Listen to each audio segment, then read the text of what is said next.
සමදීපාද ඍජුකෝණී ත්‍රිකෝණයක්. මේ ඍජුකෝණී කියන වචනේ වැදගත්. සමදීපාද ඍජුකෝණී ත්‍රිකෝණයක කර්ණයේ දිග සෙන්ටිමීටර 12ක් නම් ඉතිරි පාදයක දිග සොයන්න කියනවා. අපි හැමතිස්සෙම මෙහෙම ගානක් දුන්නම රූප සටහනක් මේ ඇඳලා මේ දත්තේ ලකුණු කරගන්න ඕන. පළවෙනියටම අපි කියවන ඕනම තැනක ගානක උනත් වෙන ඕනම තැනක උනත් ඒ දෙන දත්තේ සටහන් කරගන්න ඕන අපි කෙටියෙන්. දැන් මෙතන රූප සටහනක් අපි ඇඳ ගන්න ඕන. සමදීපාද ඍජුකෝණී ත්‍රිකෝණයක්. මොන මම ඍජුකෝණී ත්‍රිකෝණයක් ඇඳලා. ඍජුකෝණී ත්‍රිකෝණයක් සමදීපාදයි කියන. ඒ කියන්නේ මේ පාද දිග සමානයි. මේකේ දිග අපි දන්නේ අපි A කියලා ගන්න පුළුවන් මේකේ දිග. එහෙනම් මේකේ දිගත් අපි A සමදීපාදයිනේ.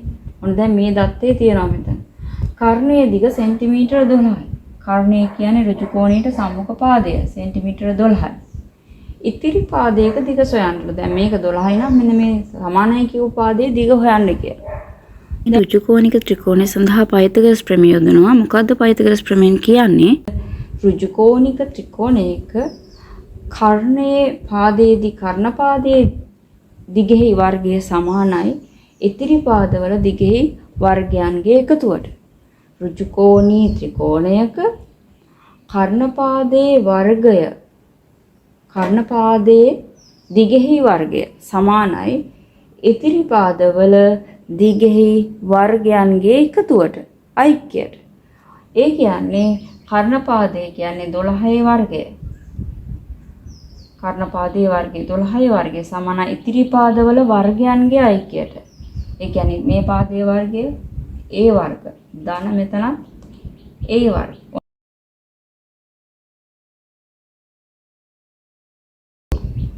දැන් අපි මේක සුළු කරනවා. 12 වර්ගය කියන්නේ 144යි. ඒ 1යි A වර්ග දාන 1යි A වර්ග. A වර්ගයව මෙතනත් 1යි මෙතනත් 1යි. එහෙනම් මේක ඇවිල්ලා සුළු වුණාම 2යි A වර්ග. මේක සුළු කරන්න පුළුවන් අපිට දෙපැත්තම දෙකෙන් බෙදනවා.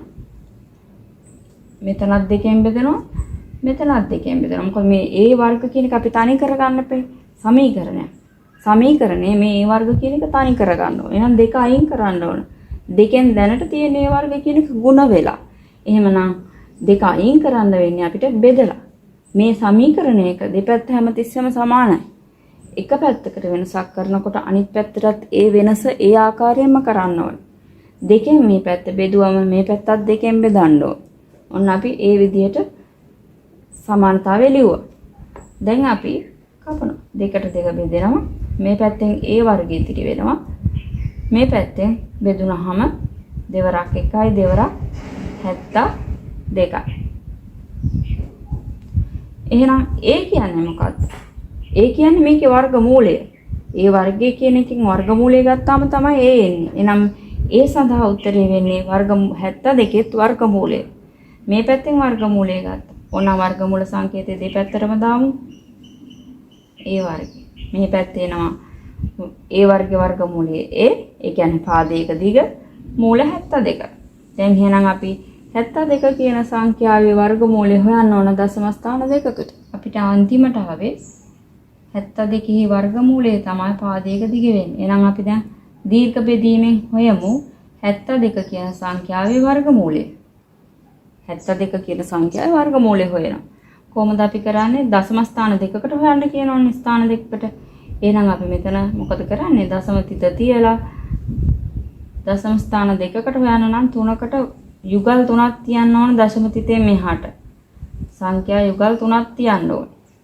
72 වර්ගමූලය හොයද්දි මේ විදිහට ලියනවා.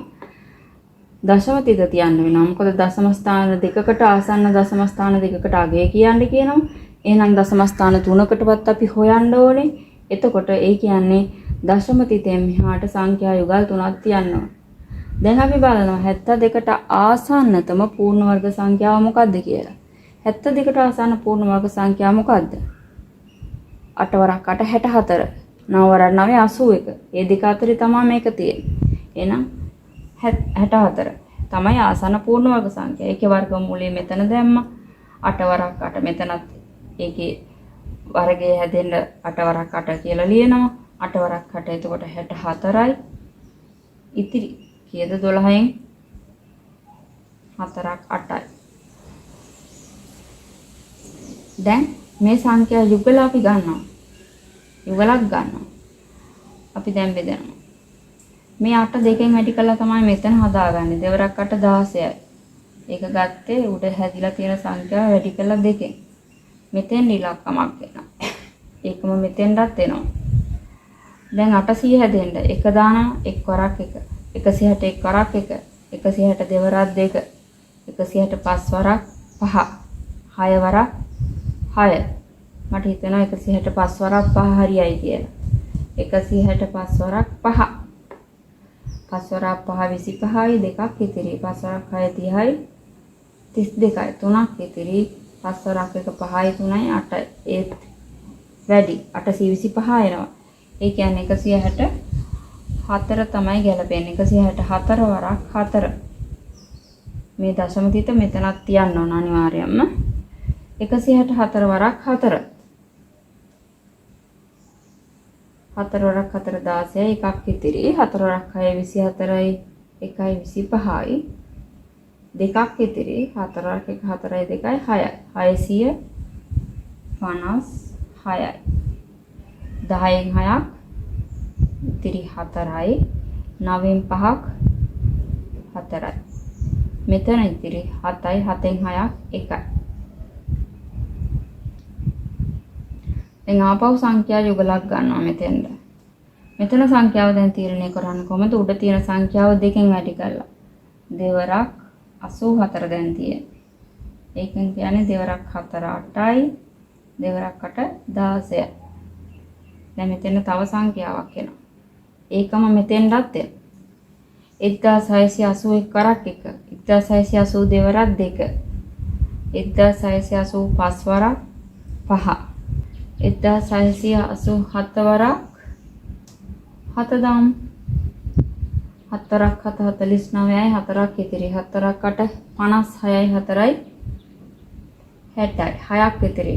7 වරක් 6 42යි. 42යි 6යි. 7 වරක් 6 42යි 6යි 48යි. 4ක් ඉතිරි. 7 වරක් 1 7යි 4යි 11යි. 1687 8න් වැඩි කරමු. 1688 8න් 8 වරක් 8 8 වරක් 8 64යි 6ක් ඉතිරි. 8 වරක් 6 8 64යි 64යි 6යි 70යි 7ක් ඉතිරි. 8 වරක් 6 48යි 48යි 7යි 55යි 5ක් ඉතිරි. 8 වරක් 1 8යි 5යි 13යි. 1680 මෙතෙන් ගැලපෙන අගය 8. 1688 වරක් 8 කීයද? 14504යි. ඔන්න දැන් ආපහු අඩු කරනවා. 10න් 4ක් 6යි.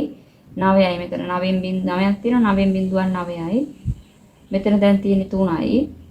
13න් 5ක් 8යි. මෙතන තියෙන්නේ 3යි. දැන් ඒවා හරි. 896ක් ඉතිරි. දැන් ආපහු දශම ස්ථාන 3කටවත් හොයන්න එපා. දශම ස්ථාන 2කට නිවැරදිව කියන්න නම් එහෙනම් තව යුගලක් ගන්නවා. දැන් මේ යුගල ගන්නවා. ආපහු මෙතන අගය තීරණය කරන්න ඕනේ. මෙතෙන් එන අගය කොහොමද? 848 වරක් 2.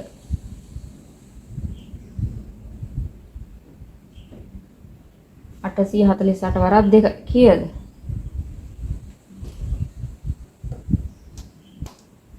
කම්මැලි වෙලා නම් බෑ ඉතින් ගණන් හදන්න.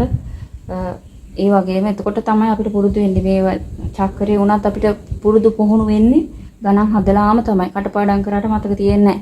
ගණන් හදලාම තමයි මතක වෙන්නේ. 848 වැඩි කරන්න ඕන අපි දෙකෙන්. දෙවරක් 8 16යි එකක් ඉතිරි 4යි 9යි දෙවරක් 8 16යි 1696යි. තවත් ඉලක්කමක් එනවනේ. මේක මෙතෙන්ටත් එනවා. දැන් මෙතෙන් එක දැම්මොත් 16000 89600 හදන්න ඕනේ.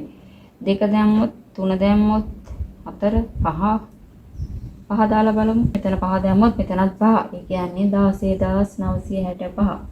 16965 වැඩි කරන්න ඕන 5න්. 16965 වැඩි කරනවා 5න්. 5 වරක් 5 25. දෙකක් ඉතිරි. පස්වරක් 6 30යි 32යි 3ක් ඉතිරි. පස්වරක් 9 45යි 3යි 48යි 4ක් ඉතිරි. පස්වරක් 6 30යි 34යි 34යි 3ක් ඉතිරි. 8යි. ආපහු බලමු හරිද කියලා. පස්වරක් 5 25යි 2ක් ඉතිරි. පස්වරක් 30යි 32යි 3ක් ඉතිරි. පස්වරක් 9 45යි 3යි 48යි 4ක් ඉතිරි. 30යි 34යි 3ක් ඉතිරි. 84825යි. තව එකක් වැඩි 6 වරක් 6 ගත්තොත් එහෙනම් මේක ගොඩක් වැඩි වෙනවා 89600ට වඩා වැඩි වෙනවා. ඒ හින්දා අපි මෙතන දානවා වගේ 5. මෙතනත් එතකොට 5. 16965 වරක් 5 කියන්නේ 84 වරක් 84825 අඩු කරනවා 10න් 5ක් 5යි 9න් 2ක් 7යි මෙතන ඉතිරි 5යි 15න් 8ක් 7යි මෙතන තියෙන දැන් 8යි 8න් 4ක් 4යි 4775යි මෙතෙන්දී දැන් තුන්වෙනි දශම ස්ථානයේ 5 අපි දන්නවා අග ඉලක්කම 5 හෝ 5ට වැඩි නම් අපි කරන්නේ ඉස්සරහා ඉලක්කමට එකක් එකතු කර ගන්නවා. දැන් මෙතෙන්දී අහන්නේ ආසන්න දශම ස්ථාන දෙකකට අගය. ඒ කියන්නේ 8යි දශම මෙතන අග ඉලක්කම 5 තුන්වෙනි දශම ස්ථානයේ ඉස්සරහට එකක් අපි එකතු කර ගන්නවා. එතකොට අගය 8යි දශම 4යි 9යි. එහෙනම් මූල 72 අගය 8යි දශම 4යි 9යි කියලා ගන්නවා. මූල 72 කියන්නේ ඒ කියන්නේ පාදයක ත්‍රිකෝණයේ පාදයක දිග සමානයි 8.4යි 9යි ඒකක සෙන්ටිමීටර්. ඔන්නෝමයි අපි ඔය ගාන හදන්න. ඔය විදිහට තව ගණන් හදන්න මේ විදිහට තියරි යොදලා උත්සාහ කරලා බලන්න.